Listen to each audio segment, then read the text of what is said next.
మా అమ్మగారు ఆ రోజుల్లో చేసినటువంటి ప్రయత్నం, ఆవిడ శివుడు ఉండగా నా ఇంట అమంగళం జరగదు, నా బిడ్డలు వెళ్ళిపోరు అనుకుని,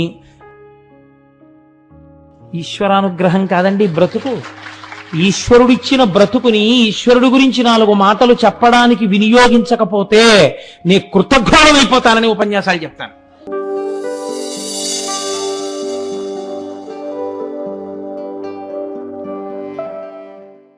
పడినటువంటి చెట్టు మారేడు చెట్టు. అందుకే ఆ చెట్టుకి పండినటువంటి కాయ పేరే శ్రీఫలము. మారేడు చెట్టు యొక్క గొప్పతనం ఏమిటో తెలుసా అండి? సృష్టిలో పువ్వు పువ్వుయకుండా కాయ కాస్తుంది. పువ్వు ఉండదు మారేడు చెట్టుకి. మారేడు పూలు మీరు ఎప్పుడైనా చూసారా? మారేడు పూలు ఉండవు. మారేడు తిన్నగా కాయ కాసేస్తుంది. ఆ మారేడు కాయలో ఉన్నటువంటి గుజ్జుని చాలా అందంగా తీసేసేవారు పూర్వం. చిన్న కన్నం పెట్టి తీసేసి దాన్ని ఎండబెట్టి అందులో విభూతి వేసి ఆ విభూతిని చేతిలో వేసుకుని పెట్టుకునేవారు. పెట్టుకుంటే మీరు నమ్మరు, నా చిన్నతనంలో మా ఇంట్లో పెద్దవాళ్ళందరూ పెట్టుకునేవారు. నాకు 9th క్లాస్ 10th క్లాస్కి వచ్చే వరకు కూడా ఆ మారేడు డబ్బా తెలుసు.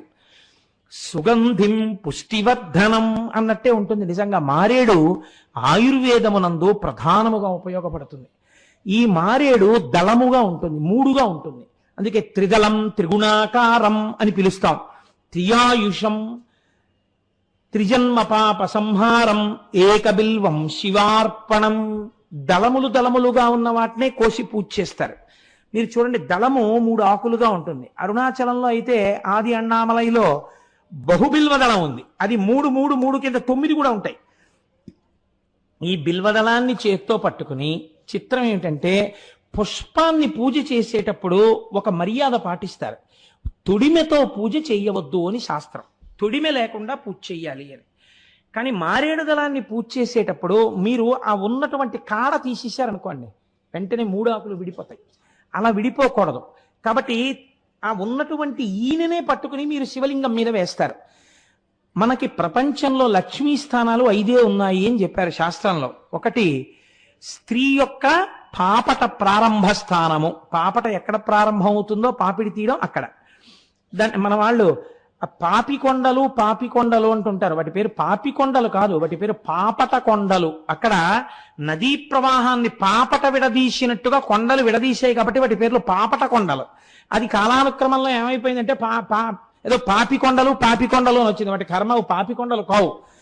స్త్రీ యొక్క కేశపాశమును విడతీసినప్పుడు ఏర్పడినటువంటి పాపట ప్రారంభ స్థానమునందు సింధూరము చేత అలంకృతము కావాలి. సింధూరము కానీ కుంకం కానీ అలంకృతము కావాలి. అలా అలంకృతమైతే ఆవిడ దీర్ఘ మాంగళ్యాన్ని పొందుతుంది, సౌమాంగళ్యాన్ని, 5వ పొందుతుంది అని శాస్త్రం. పాపట ప్రారంభమునందు సింధూరము కాని కుంకుమ కాని లేకుండా స్త్రీ పాపట ఉండరాదు, అది దర్శనీయము కాదు అని.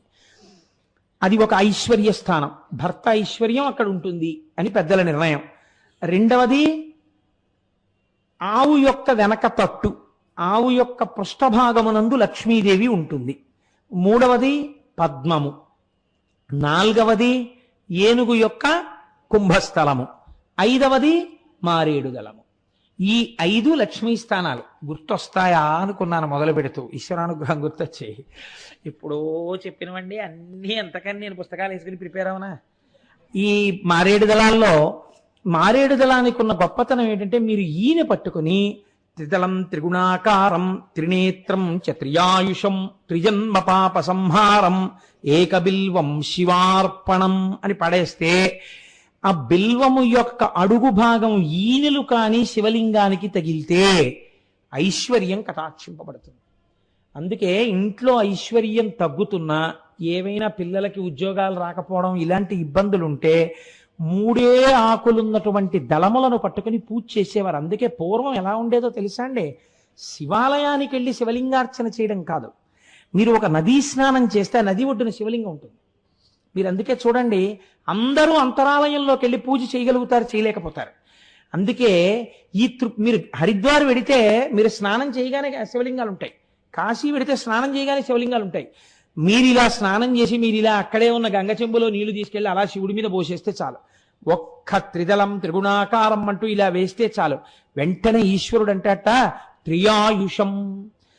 బాల్యము, యవ్వనము, కౌమారము, మీ మూడిటిని నువ్వు చూస్తావు. అంటే వార్ధక్యంలో ఉంటే కదా చూడడం. కాబట్టి ఆయుర్దాయము పూర్తిగా ఉంటుంది. 2, 3 గుణములకు అతీతుడవుతాడు. ఈయన శివలింగానికి తగిలితే ఐశ్వర్యం, శివలింగం మీద బోర్లా పడితే జ్ఞానం. జ్ఞానం అంటే ఏమిటండి? విశ్వం పశ్యతి కార్యకారణతయా స్వస్వామి సంబంధత అంటారు శంకరాచార్యుల వారు. జ్ఞానము అంటే యథార్థమైన వస్తువు గోచరమగుట. యథార్థమైన వస్తువు గోచరం అవడానికి భగవద్ అనుగ్రహం ఉండాలి. భగవద్ అనుగ్రహం ఉంటే తప్ప మీకు సత్యము ఎరుకలోకి రాదు, భగవంతుడు ఎరుకలోకి రాడు, భక్తి నిలబడదు. భక్తి నిలబడడానికి కూడా భక్తే కారణం. కాబట్టి ఇప్పుడు ఆ జ్ఞాన ప్రసరణము కలగడానికి మారేడు దళం శివలింగం మీద బోర్లా పడితే జ్ఞాన సిద్ధి కలుగుతుంది. ఇంత శక్తి కలిగినది కాబట్టే దానికి శ్రీ సూక్తంలో చెప్తాం, అలక్ష్మీర్మేనస్య తాం త్వాం రుణే. అమ్మా, అలక్ష్మిని దరిద్రమును పోగొట్టెదవుగాక. త్రిగుణం, సత్వము రజస్సు తమస్సు, సత్వము రజస్సు తమస్సు, కాసేపు శాంతం, కాసేపు కోరిక, కాసేపు నిద్ర, ఈ 3. లేకపోతే జాగృత, స్వప్న, సుషుప్తి. లేచి ఇంద్రియాలతో పనిచేయడం, లేకపోతే నిద్రపోతూ ఉండడం, స్వప్నాలు కంటూ ఉండడం, లేకపోతే సుషుప్తి, గాఢ నిద్రలో ఉండడం, ఈ 3. మనిషికి ఉండేవి 3 అవస్థలు, 3 గుణాలు. 4వ దానిలోకి వెళ్ళడు. 4వది తురీయము. తురీయమే జ్ఞానావస్థ. ఆ తురీయములోకి వెళ్ళగలిగిన స్థితి దేని వల్ల వస్తుంది? శివలింగాన్ని మారేడు దళాలతో పూజ చేసినటువంటి వారికి వస్తుంది. మీకు ఒక ఆశ్చర్యకరమైన విషయం చెప్పనండి. ఒక్కొక్క ఇంట్లో మహాపండితుడు ఉంటాడు. ఈ మహాపండితుడు ఉండడానికి కారణం ఏమిటో తెలుసా అండి? మీ నాన్నగారు మీలాగే చాలా పండితులా అండి అని అడిగామనుకోండి, లేరండి మా నాన్నగారు అంత పండితులేం కాదు, మా నాన్నగారు అలా ఏదో పెద్ద పెద్ద గ్రంథ రచన చేయడం కానీ, లేకపోతే ఏదో ఉపన్యాసాలు చెప్పడం కానీ, లేకపోతే ఇంత కీర్తి ప్రతిష్టలు కానీ వారేమి సంపాదించలేదు, వెంపర్లాడలేదు. మీ తాతగారు లేదు, ముత్తాతగారు లేదు. మరి ఎలా వచ్చింది మీ వంశంలో? మీకు ఎలా వచ్చిందండి ఇంత గొప్ప పాండిత్యం? ఎన్ని పుస్తకాలు రాశారండి, ఎన్ని అద్భుతమైన పుస్తకాలండి, ఎక్కడదండి మీకు ఇంత పాండితీ ప్రకర్ష అని అడిగితే ఒక మాట చెప్తారు, ఏమీ తెలియదు కానండి, మా నాన్నగారు ప్రతిరోజు ఇంట్లో బిల్వవృక్షం ఉండేది, బిల్వదళాలు కోసి రోజు 3 బిల్వదళాలతో మా నాన్నగారు పూజ చేశారండి అంటారు. అంటే 7 తరాల్లో ఎక్కడో అటువంటి వాడు ప్రకాశించి ఆ పైనున్న వాళ్ళందరూ మోక్షానికి వెళ్ళిపోతారు. అలాంటి వాడు పుట్టవచ్చు. మీకు ఇంకొక రహస్యం చెప్పనండి.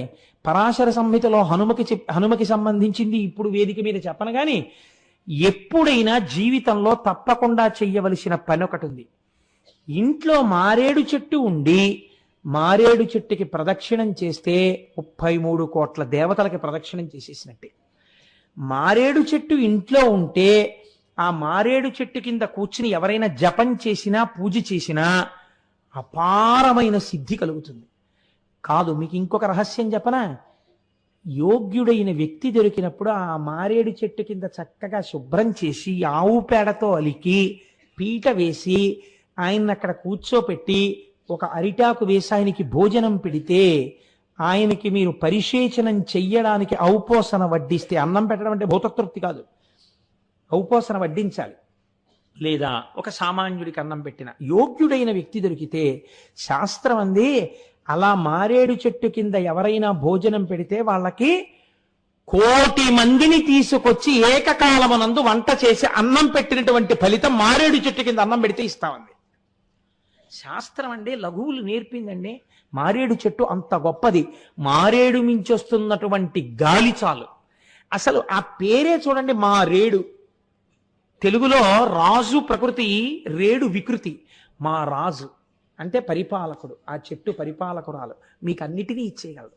ఆ చెట్టు రూపంలో ఈశ్వరుడు ఉన్నాడు. అందుకే అది పువ్వు పుయ్యవలసిన అవసరం లేదు. ద్రవస్థితిని పొందకుండా వాయుస్థితిని పొందిన కర్పూరంలా పువ్వు పుయ్యకుండా కాయ కాస్తుంది మారేడు. అంత గొప్ప చెట్టు మారేడు చెట్టు. అందుకే పెద్దలు అన్నారు, నీకు ఏది చేతనైనా చేత కాకపోయినా నీ జీవితాన్ని పండించుకోవడానికి వాసనా బలాల్ని నువ్వు ఆపుకోలేకపోతే, ప్రయత్నపూర్వకంగా పాపం చెయ్యడాన్ని నీ అంత నువ్వు నిగ్రహించుకోలేకపోతే, నీ మనస్సు ఈశ్వరాభిముఖం కావడానికి నీకు 3 చెప్తాం, ఇవి మాత్రం మర్చిపోకో.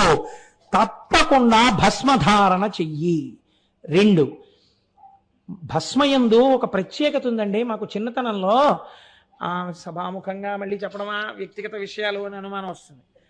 104 డిగ్రీల టెంపరేచర్ కూడా దాటిపోయి 105, 106 థర్మామీటర్లో వెళ్ళిపోయింది. ఒకనకొకప్పుడు మా చిన్నతనంలో ఏకకాలమనందు నాకు మా అక్కకి కూడా అసలు ఒళ్ళే తెలీదు, ఎర్రగా పేలిపోయినట్టు అయిపోయింది ఒళ్ళంతా. ఆ రోజుల్లో ఇంకా డాక్టర్లు కూడా ఇంత చిన్న పిల్లలు 106 థర్మామీటర్లో ఎప్పుడూ కనపడకూడదమ్మా, 106 వచ్చేసిందంటే వాళ్ళు ఉండడం కొంచెం కష్టం అని చెప్తే ఎంత నమ్మకం నిజంగా పెద్దవాళ్ళకి. నాకు ఇప్పటికీ చెవుల్లో వినపడుతుంటుంది. మా అమ్మగారు ఆ రోజుల్లో చేసినటువంటి ప్రయత్నం. ఆవిడ శివుడు ఉండగా నా ఇంట అమంగళం జరగదు, నా బిడ్డలు వెళ్ళిపోరు అనుకుని ఆవిడ మమ్మల్ని ఇంటికి తీసుకొచ్చి మంచం మీద పడుకోబెట్టి ఆవిడ అదే పనిగా 11 మాటలు పూనికతో పక్కన గ్లాసు నీళ్లు పెట్టుకుని చంద్రశేఖర చంద్రశేఖర చంద్రశేఖర పాహిమాం అంటూ చంద్రశేఖరాష్టకం చదవడం, విభూతి నీళ్లలో వేయడం. 11 మాటలు చంద్రశేఖరాష్టకం చేసి నీళ్లలో వేసి కలిపి ఆ నీళ్లు ఆవిడ మా చేత తాగించి రాత్రల్లా రక్షిస్తే వాడు రక్షించాలి, లేకపోతే లోకంలో రక్షకులు ఎవరున్నారు అని ఆవిడ మా దగ్గర కూర్చుని అసలు ఆ వేడి మేమే భరించలేకపోయాం. నాకు అప్పుడు 8th క్లాస్ ఏదో చదువుతున్నాను, ఇంకా స్ఫురణలో ఉంది. ఆవిడ చంద్రశేఖరాష్టకం జరిగితే తెల్లవారేటప్పటికీ ఒళ్ళంతా చందనం రాసినట్టుగా హాయిగా జ్వరం తగ్గిపోయి లేచి కూర్చున్నాం. ఈశ్వరానుగ్రహం కాదండి బ్రతుకు. ఈశ్వరుడిచ్చిన బ్రతుకుని ఈశ్వరుడు గురించి 4 మాటలు చెప్పడానికి వినియోగించకపోతే నే కృతజ్ఞుడమైపోతానని ఉపన్యాసాలు చెప్తాను. కాబట్టి ఉన్నదా లేదా భస్మక శక్తి? ఉన్నది. కాబట్టి మన వాళ్ళు కనీసం ఈ 3 ధరించడం నువ్వు నేర్చుకో. ఇవి బాహ్య చిహ్నములు కాదు, ఆడంబరములు కాదు, నిన్ను ఉద్ధరించగలిగినవి. కాబట్టి భస్మధారణము, రుద్రాక్షలు మెడలో వేసుకొనుట, తప్పకుండా మారేడు దళములతో శివలింగార్చన ఒక్కసారైనా జీవితంలో చేయుట తప్పకుండా చెయ్యి అని. కాబట్టి ఇవాళ మనం శివార్చనకి సంబంధించినటువంటి కొన్ని ముఖ్యమైన విషయాల్ని ప్రతిపాదన చేసి ఉన్నాను. రేపు కూడా శివ సంబంధమైనటువంటి కొన్ని ముఖ్యాతి ముఖ్యమైన విషయములను మీకు ప్రతిపాదన చేసే ప్రయత్నాన్ని చేస్తాను. నిన్నటి రోజున శివార్చన యందు భస్మధారణము, బిల్వపత్రము, రుద్రాక్ష ఈ 3ంటికి ఉన్నటువంటి ప్రాశస్త్యం గురించి, భస్మధారణ యొక్క వైశిష్ట్యమును గూర్చి, ఆ భస్మను ధరించడం వల్ల కలిగేటటువంటి ప్రయోజనములను గురించి, మన పురాణములు ఏమని చెప్తున్నాయో, ఎందుచేత భస్మధారణ చెయ్యాలో, అది ఎంత పవిత్రమైనటువంటి విషయమో నిన్నటి రోజున మనం చెప్పుకుని ఉన్నాం. శివమహాపురాణంలో అమ్మవారికి సంబంధించినటువంటి కొన్ని అవతారములను గూర్చిన ప్రస్తావన ఉన్నది.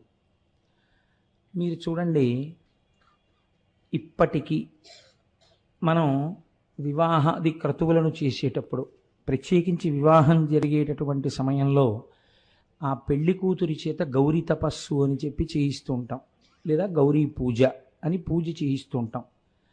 ఆ గౌరీదేవి యొక్క ఆవిర్భావము, దాని వెనకాతల ఉండేటటువంటి పార్వతీ పరమేశ్వరుల యొక్క సంకల్పము, వారు లోక సంరక్షణార్థము, లోక కళ్యాణము కోసము ఎటువంటి సంకల్పం చేస్తారో అటువంటి ఒక అవతారము, ఒక స్వరూపము ఏర్పడడం చేత దానిని ఆరాధించి మనం ఎంత గొప్ప ప్రయోజనాన్ని పొందేటటువంటి అదృష్టాన్ని మనకి తల్లిదండ్రులైనటువంటి పార్వతీ పరమేశ్వరులు కృప చేశారు. మనకి దాని యందు నిక్షిప్తం చేస్తారు. ఒకానొక సమయంలో పార్వతీ పరమేశ్వరులు ఇరువురు మందరగిరి పర్వతం మీద కూర్చుని ఉన్నారు. వారిని ఆ పర్వతము ఒక జీవస్వరూపమును పొంది సేవిస్తోంది. అంతటి లోకాధినాథుడైనటువంటి శంకరుడు పార్వతీ సహితుడై వచ్చి కూర్చుని ఉన్నప్పుడు ఆయనని సేవించుకునేటటువంటి భాగ్యం కలగడం చాలా గొప్ప విషయం కదా. అందుచేత ఆ పర్వతం ఆయన్ని సేవిస్తోంది. సేవిస్తున్నప్పుడు అమ్మవారు నలుపు రంగులో ఉంటుంది అని, పార్వతీదేవి నలుపు, లక్ష్మీదేవి ఎరుపు, సరస్వతీదేవి తెలుపు. దీని గురించి మనకు ఒక చిత్రమైనటువంటి విషయాన్ని ప్రతిపాదన చేస్తూ ఉంటారు. పరమశివుని యొక్క చెల్లెలుగా సరస్వతీదేవి సంభావింపబడుతుంది. శంకరుడు తెల్లగా ఉంటాడు, ఆయన యొక్క వాహనమైనటువంటి వృషభము తెలుపు, ఆయన ఉండే పర్వతము తెలుపు, ఆయన వేసుకునేటటువంటి పుర్రెలమాల తెలుపు, ఒంటికి రాసుకునే విభూతి తెలుపు. తెల్లటి శంకరుడు మనకి జ్ఞానప్రదాత అయి ఉంటాడు. అందుకే తెల్లటి భస్మ కూడా అలదుకొని ఉంటాడు. అసలు యథార్థమునకు తెలుపు నలుపు ఈ రెండు రంగులు కావు అని శాస్త్ర నిర్ణయం. శాస్త్ర నిర్ణయం ఏంటి? మనం చిన్నప్పుడు చదువుకున్నప్పుడు కూడా ఒక మాట చెప్తూ ఉంటాం. సైన్స్ చదువుకున్నప్పుడు ఒక మాట చెప్తారు, తెలుపు కిరణము విడిపోతే అందులోంచి 7 రంగులు వస్తాయి.